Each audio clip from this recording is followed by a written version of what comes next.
Monica was divorced and now a single mom with 2 little kids.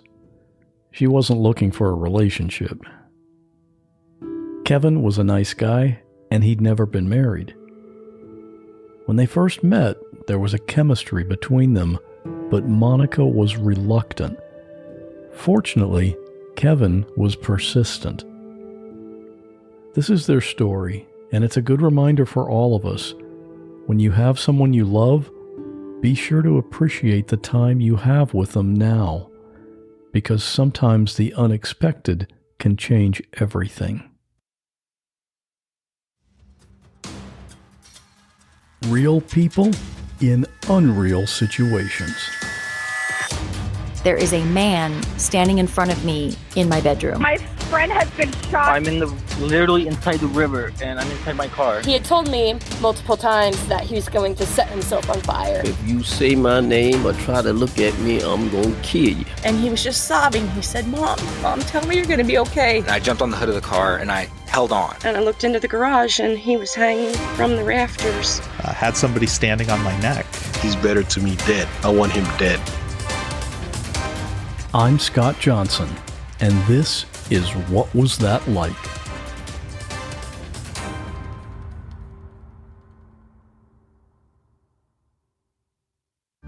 How does a man survive 80 years in prison for a crime he didn't commit? What's the true story behind Hurricane Katrina?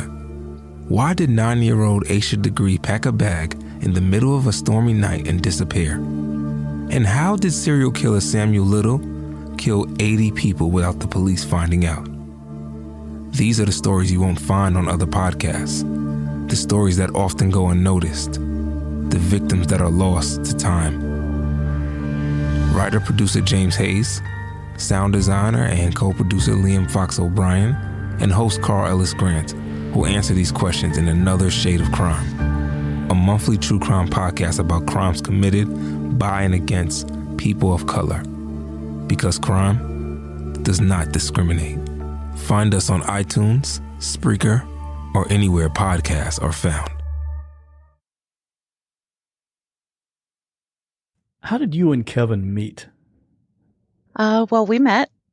I was a divorced single mom of a 6 and 2-year-old, and I was definitely not interested in dating anybody or looking at all.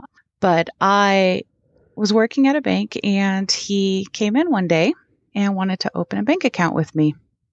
And so he had told me afterwards that he had actually came in the week before to cash a check, and he came to my window and I cashed it.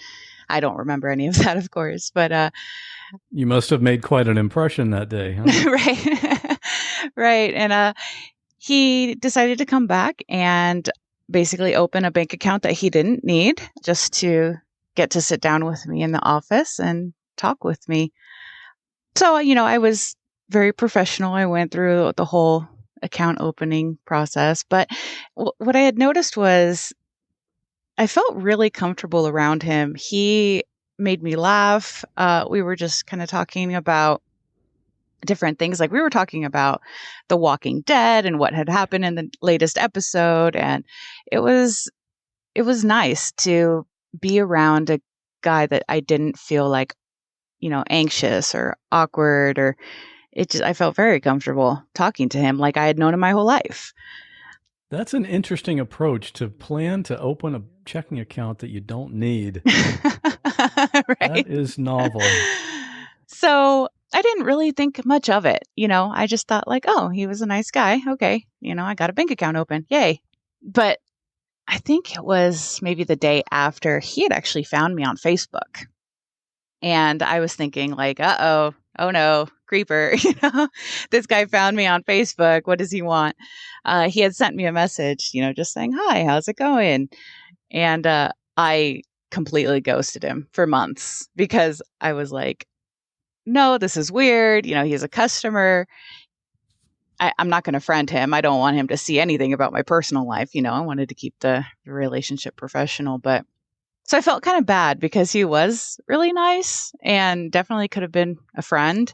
But I was just, like I said, at the point where I didn't want to have anything to do with a relationship. I was married to my ex we were only married less than 3 years, but we had been together 14. I had met him when I was 14 years old, and I was 28 when we got divorced.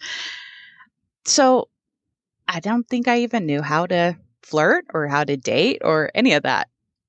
But anyways, I don't know what made me change my mind, but months later, I decided to unblock him and look at the messages that he had sent me. And he had actually sent me like a message once every month, like, hey, how are you? Just kind of, I guess, testing the waters, but I had never gotten them because I'd blocked him. So I read the messages and I was like, okay, well, maybe I'll reply back. And I was like, hey, hi, how are you? Just really lame. But we ended up agreeing to go get a cup of coffee. And I figured, okay, if he's a total weirdo, I can get up and leave. I'm in a public setting and I should be safe.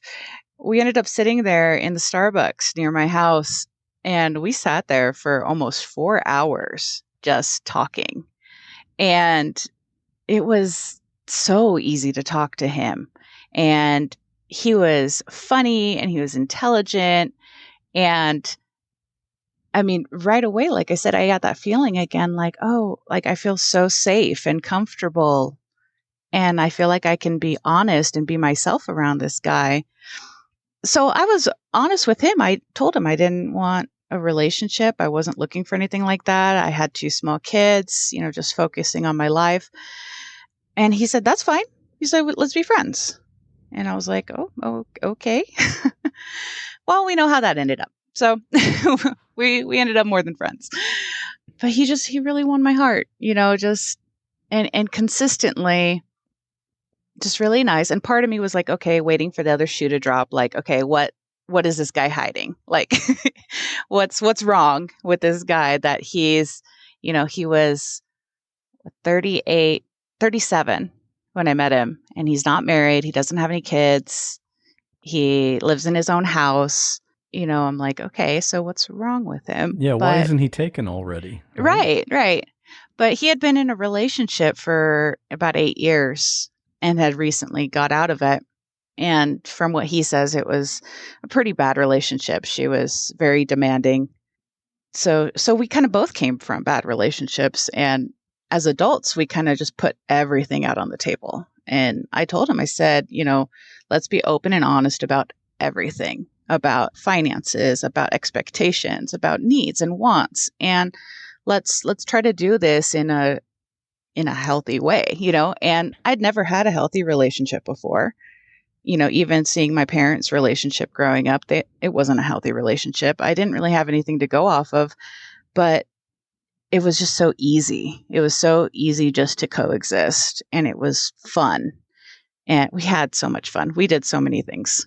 So you guys started dating seriously, and you already had 2 kids. How did the kids react to this new man in their life who's not dad? So I was really cautious about him, being part of their lives right off the bat. I had actually dated him seriously probably about 3 or 4 months before I even let him meet the kids. I wanted to make sure this guy was going to stick around. I didn't want to introduce my kids to somebody and them get attached and then, he's gone, But we finally did meet at a park where the kids, I brought them to the park and he had showed up and I introduced him and I kind of talked to them a little bit about like, hey, mommy's got a new friend, that whole story. And how old were your kids at that point? My daughter was only 2 and my son was 6. My daughter took to him right away.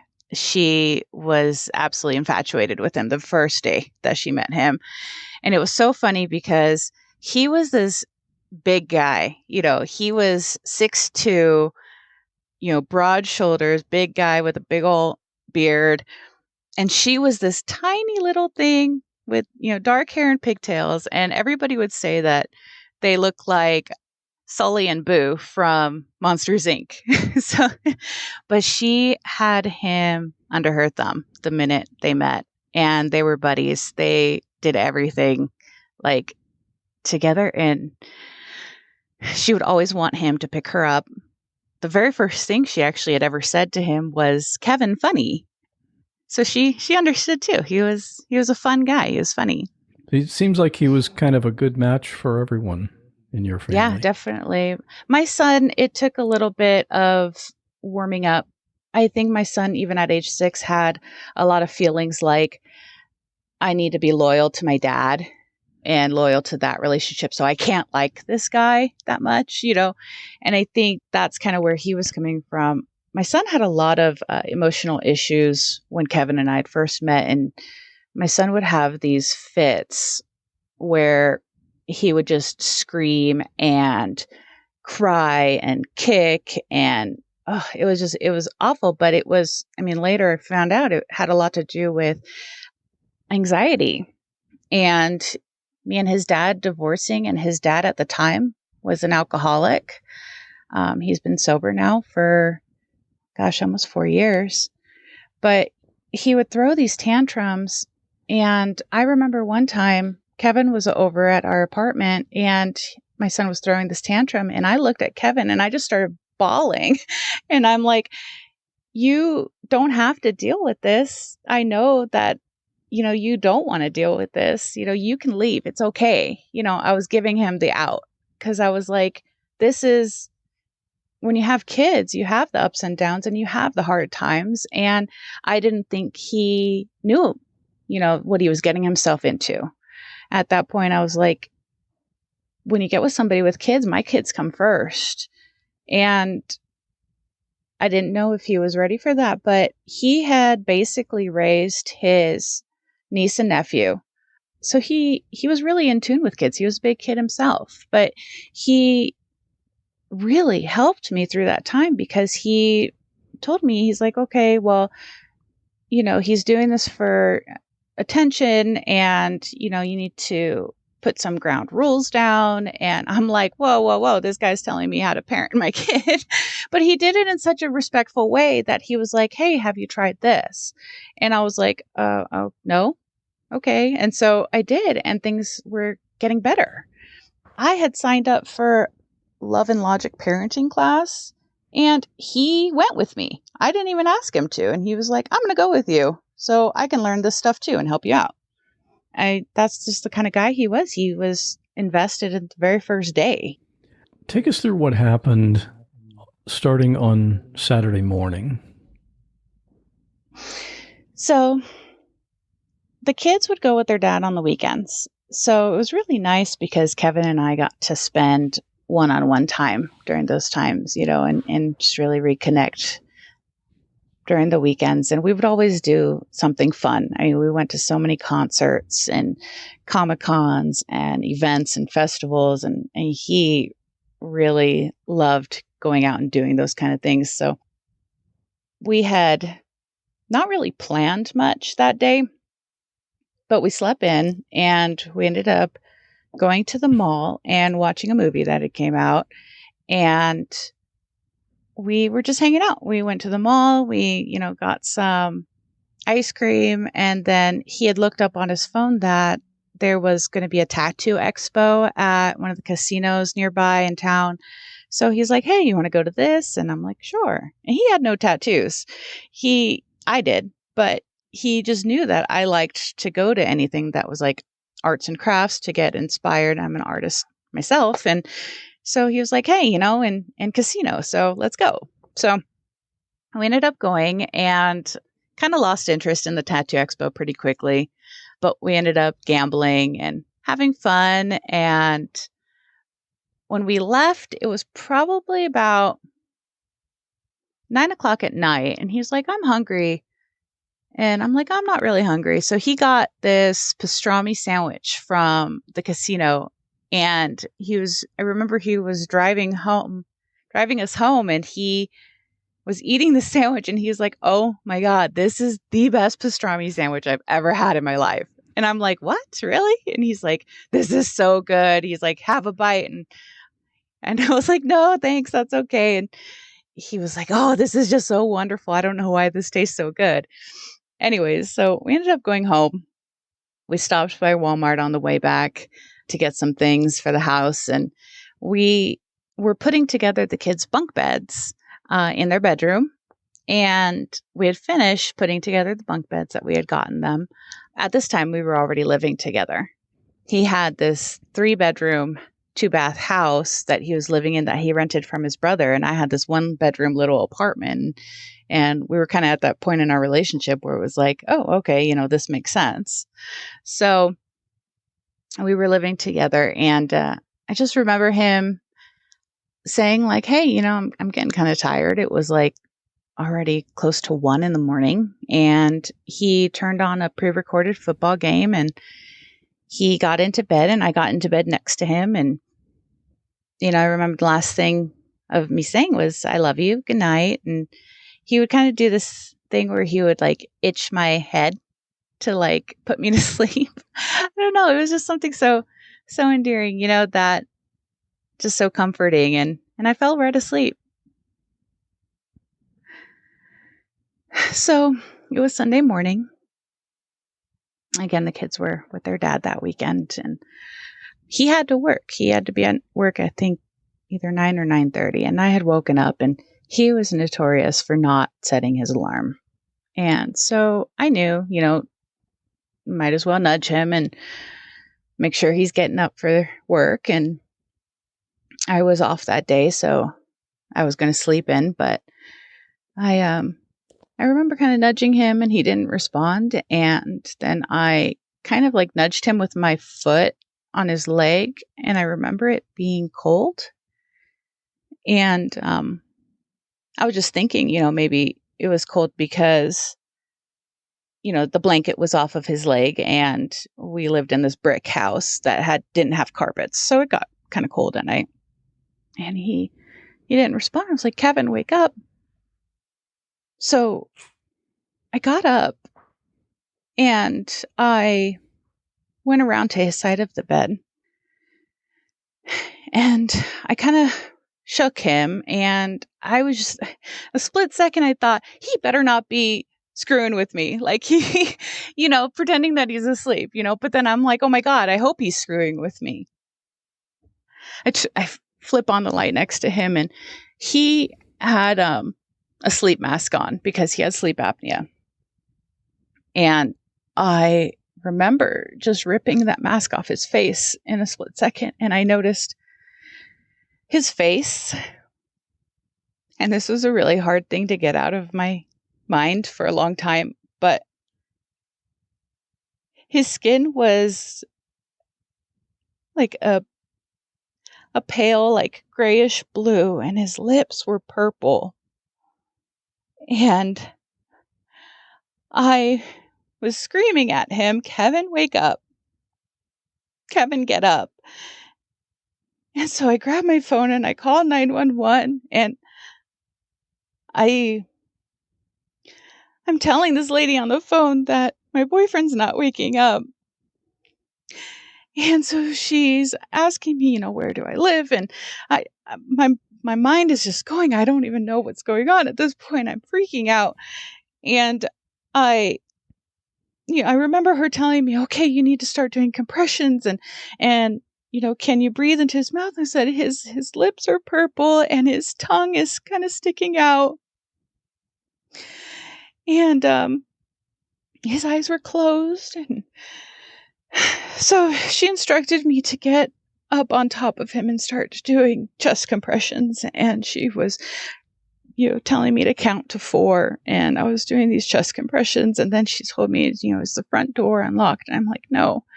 So I remember I had to get off and I ran to the front door and I unlocked it and I swung it open and I ran back to the bedroom and I got up on top of him. And he was a big guy.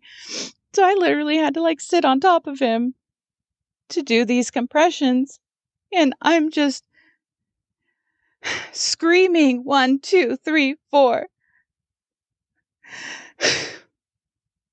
until the paramedics came And I remember somebody grabbing my shoulders and telling me, okay, we got it.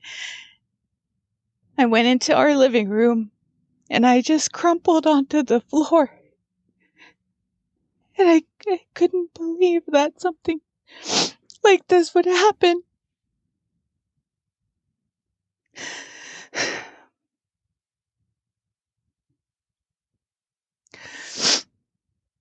Like I said, it was really hard for me to get the image of his face and the color of his skin out of my head. And a really good friend of mine later had helped me by telling me, she said, you need to picture his face normal. And she said, you should put his picture of his face on your cell phone so that every time you open your cell phone, you see him smiling and not like that. So the paramedics continued CPR from then? They did. I remember them coming back into the living room and kind of updating me and letting me know that they're trying everything that they can. And I was like, okay, I trusted them and, that was their job. And I just sat there in the living room. And I remember I called my mom. I don't remember actually if I called my mom or his mom first. He was really close to his mom. But when I called my mom, I was hysterical. I told her, I said, something's wrong with him. He's not breathing. And she tells me, she said, did you call 911? I said, yeah, they're here. And she said, okay, baby. She's like, I'm gonna call your brother because I know I can't drive to get to you right now. Because she was so upset. I said, okay. And so she got off the phone with me.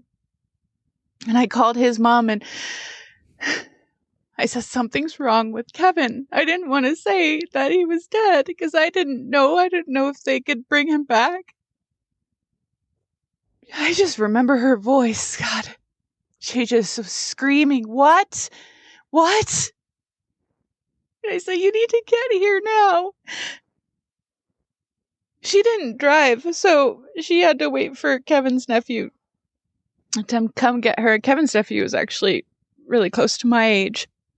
And, she showed up a short time later. I'm missing bits and pieces of this time because I think I was just so much in shock, and I don't remember who showed up first. I just know that people were moving around me and I was sitting on my floor in the living room. And I just remember this feeling like my entire body was being ripped apart from the inside out and that I just wanted to hold myself together. I wrapped my arms around myself trying to just hold my body together because I really felt like it was just gonna come apart. I know that my sister-in-law got there before my brother did. He was farther away, and my sister-in-law and I, we weren't really very close. I think we were like 14 years apart in age, so we never really had a close connection. But I remember she just sat on the floor with me, and she just sat behind me and wrapped her legs around me and just held me. That's good. It's important to have someone there with you. Yeah. She got there. I know she got there first because they lived down the street from us. My niece was with her. My niece was only 15. And I just remember thinking, I can't be falling apart like this in front of her. I don't want to scare her. But gosh, she was so brave. She was so brave. And even at the funeral, she came and sat right next to me in the front row with this family. And she held my hand throughout the whole funeral. So my brother and Kevin's mom actually went to the same church. So my brother was there, and I remember him asking her, do you want me to call, the priest, whatever his name was, to come do a prayer?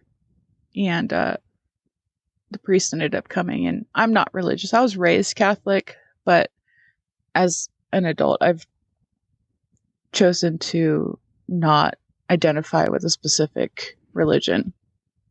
But once the paramedics had told us that, they said at this point, we can't do anything more, that he wasn't showing any improvement. So they were unable to revive him, and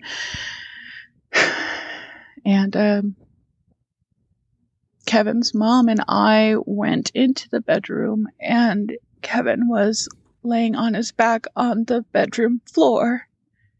I'm sure the paramedics had moved him there, to have him on a hard surface, but the priest went in there with us, and he said, his prayers, and I felt so bad for his mom. I mean, as a mom myself, I could only imagine that pain. She was brushing the hair off of his forehead and telling him that he was going to be okay. And I was there just holding his hand on the other side of him.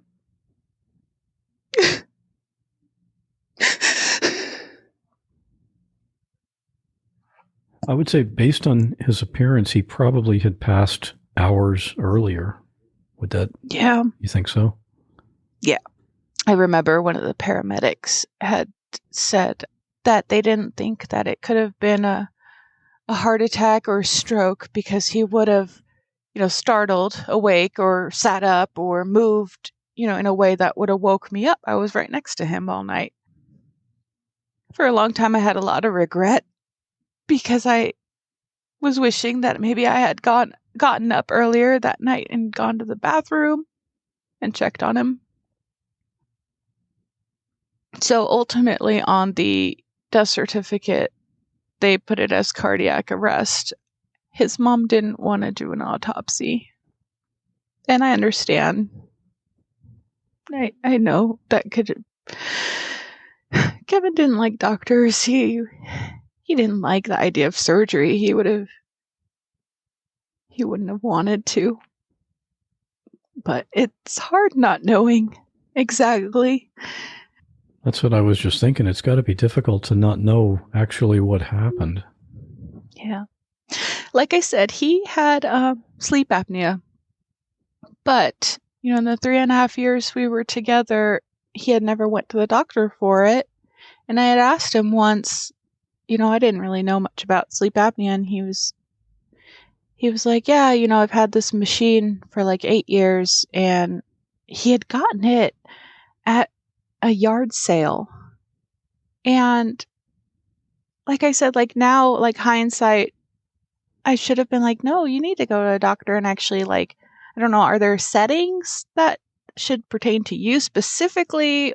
And he had the sleep mask, and he had a full beard. So that it didn't completely, I guess, suction to his face. And, I'd never asked him, how do you know you have sleep apnea? Did you ever go to a doctor? I had finally convinced him to go to a doctor for his anxiety. And it was just probably 4 months or so before he died that he went and got on anxiety medication. And he had a lot of anxiety around his health. He was constantly like hyper aware of changes in his body. And he was so afraid of dying. So what makes me so sad is that I hope he didn't know he was dying. I hope he didn't know, because he would have been afraid.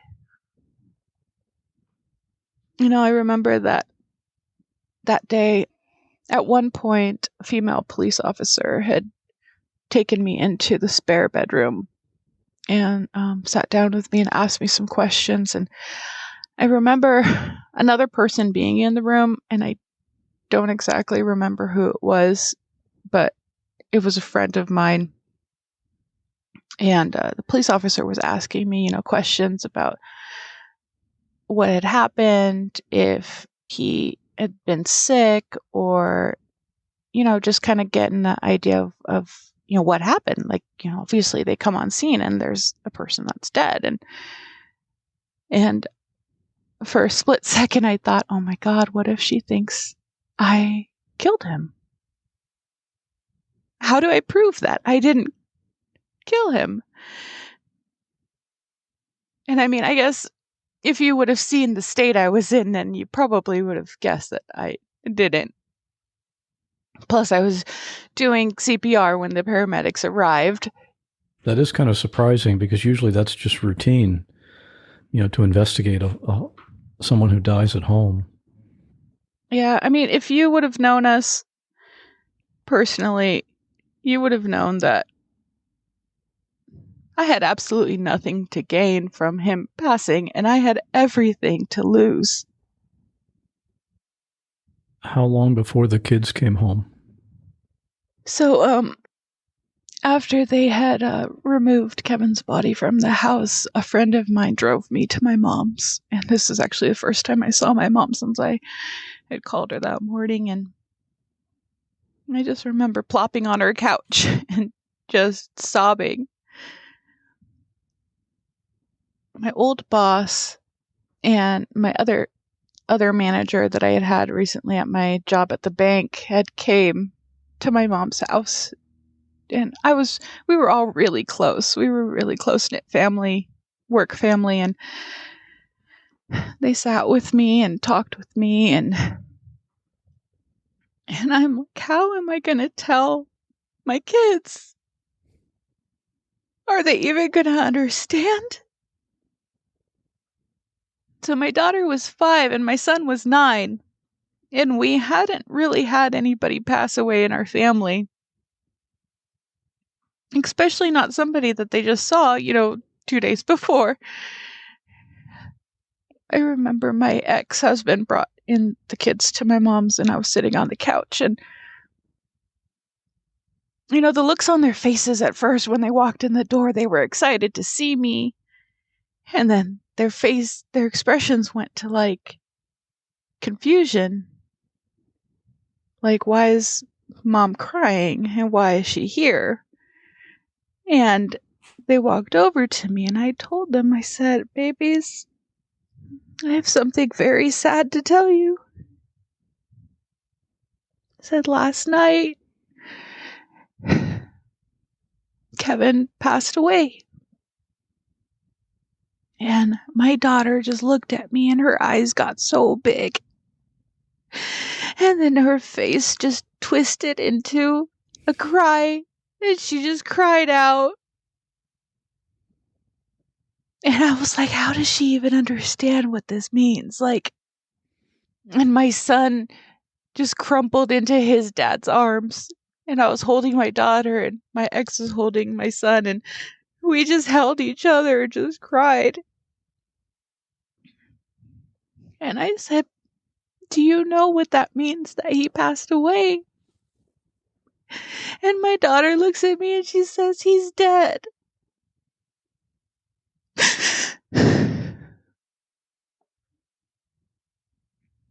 They were so close to him. They loved him so much. And he loved them. He told everybody that they were his kids.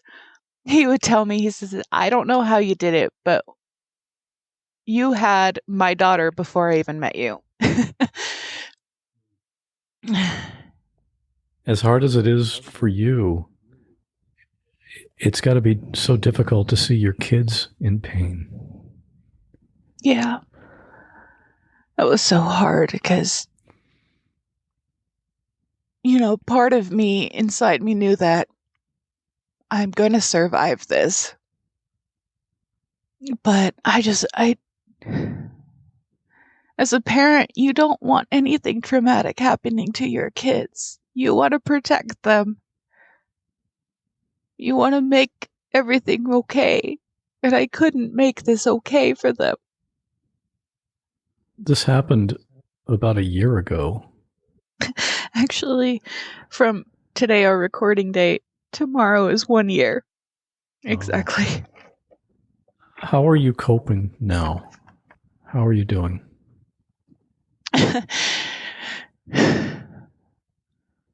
I know I might not sound like it, but I'm actually doing. Yeah, I don't mean right this minute, but yeah.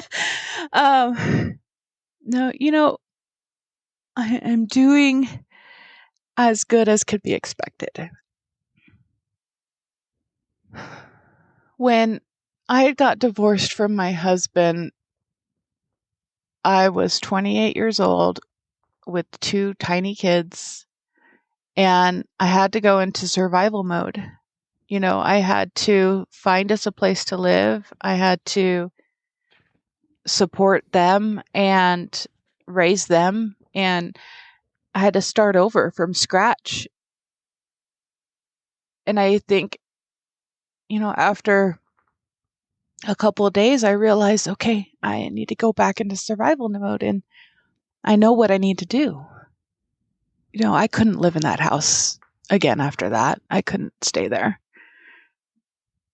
I didn't go back to that house for a few days, actually. I remember that when I left that day, I had grabbed some clothes for the kids and their little stuffed animals that they sleep with and stuff. And it was maybe a couple of weeks later that I needed to start moving things. And I had went over there with my kids. I had planned on staying in the car while my mom went in and grabbed some clothes for us. And I just hear my daughter from her car seat in the back. And she said, "Mommy, is it scary in there?" And I say, "No, baby, it's not scary." And she's like, "Well, why don't you want to go inside?" And I say, "Because Kevin's not there and it makes Mommy sad." I said, "But do you want to go inside? Do you want to grab some of your toys?" And she said, "Yeah, I really want to." And so I went in with her and I said, "See, it's not scary." And it wasn't. There was no sign of anything. It was just that he wasn't there. That's where you guys made memories, though. That's got to be the difficult thing. That's the couch we sat on. And right. And it being so sudden, it was just so strange. To be there one day and not be there the next day, You were sleeping when this happened. Do you have trouble sleeping now? Yeah.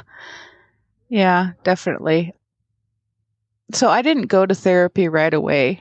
After this happened, I think I was just kind of in survival mode and trying to get our lives back together. And so it didn't really bother me right away, but then I couldn't sleep. I used to love to sleep.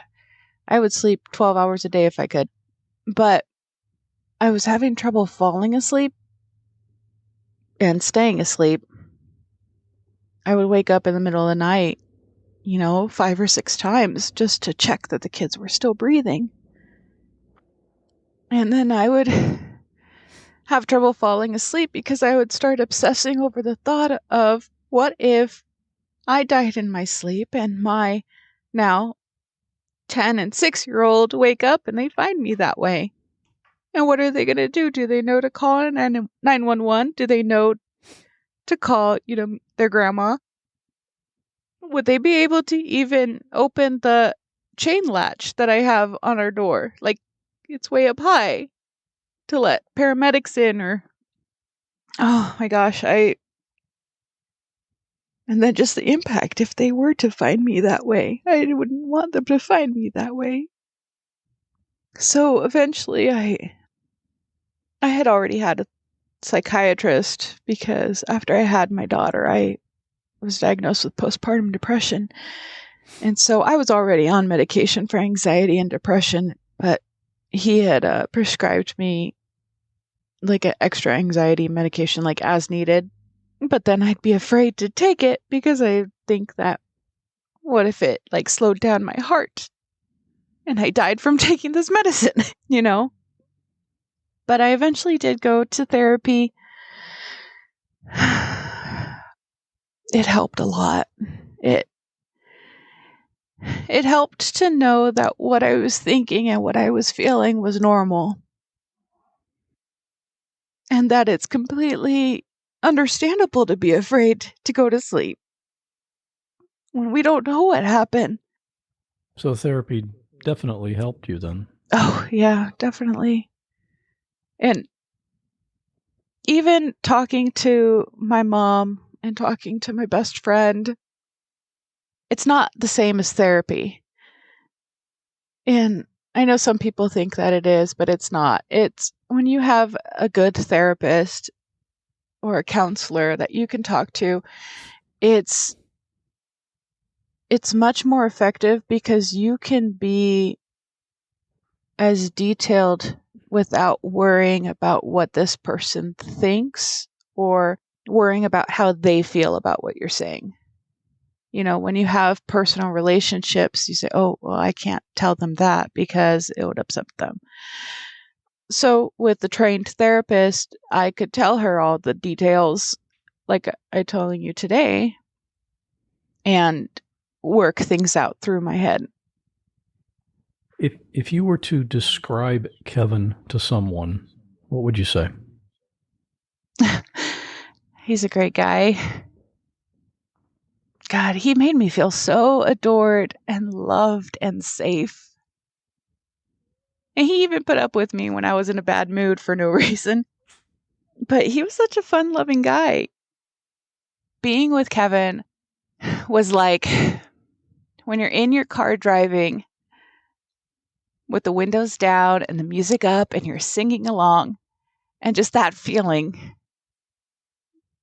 that kind of free but hopeful and happy feeling. That's what he made me feel like every single day. And if you can find someone like that, if you can ever meet somebody like that, you need to be with that person. You know, he taught me how to stop and take things in, how to be present and in the moment, especially with the kids. And I try to do this still because he was just so, he talked to the kids and really listened. You know, as a parent, sometimes you just get caught up in your day to day and having to get things done. But he taught me how to slow down and just appreciate being and appreciate the moment that you're in and appreciate the person that you're with and to really make those connections. I mean, he was an amazing friend to so many people. You wouldn't even believe. He had friends still from grade school, and he had friends from all different parts of his life, and he brought all these people together. What's your favorite memory of Kevin? I have a lot of really great memories with him, but the one that really makes me, you know, stop and just kind of soak in the pride and the happiness was when we were together. He was turning 40, which it's a big birthday. I wanted to make his 40th birthday really special. And so I decided that I was going to throw him a surprise party, which wasn't easy because we had only been dating for a couple years and I didn't know most of his friends. And I was like, how am I going to pull this off? But I ended up getting in touch with a friend of his that owns a restaurant here in town. And I said, hey, I really want to do this. I want to invite like 60 people. You know, I want this to be huge. And he's like, okay, you know, we'll make it work. So I contacted the friends that I did know, and they contacted other friends, and they contacted other friends. And I created this secret Facebook group for all these people. And I was like, I want this. I want everybody that means a lot to him to all be in one place. Like, how cool would that be? And like I said, we had people that he had known from grade school, from high school, from sporting events, from just all walks of life. He knew all these people from past jobs. And I told him, I said, hey, I'm going to take you out to dinner. Me and the kids. We're in the car. And I was like, let's go to Mama Luisa's, because he loved the food there. So I was like, let's go there. I'm going to take you to dinner, you know, have a nice little family dinner. And so he was like, oh, okay, you know, just going along. Did the kids know?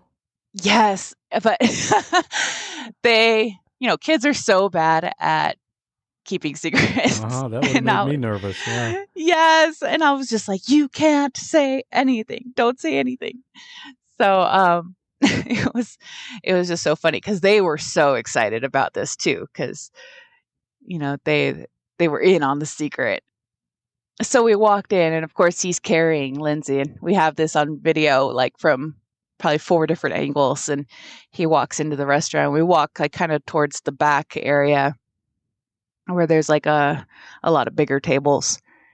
And you could see that he recognizes his mom, and he recognizes my mom, and he smiles, and then he kind of like scans the rest of the crowd and realizes that pretty much the entire restaurant are all of his friends and all these people that he knows and his family. And he's like, what? Like, he was so shocked.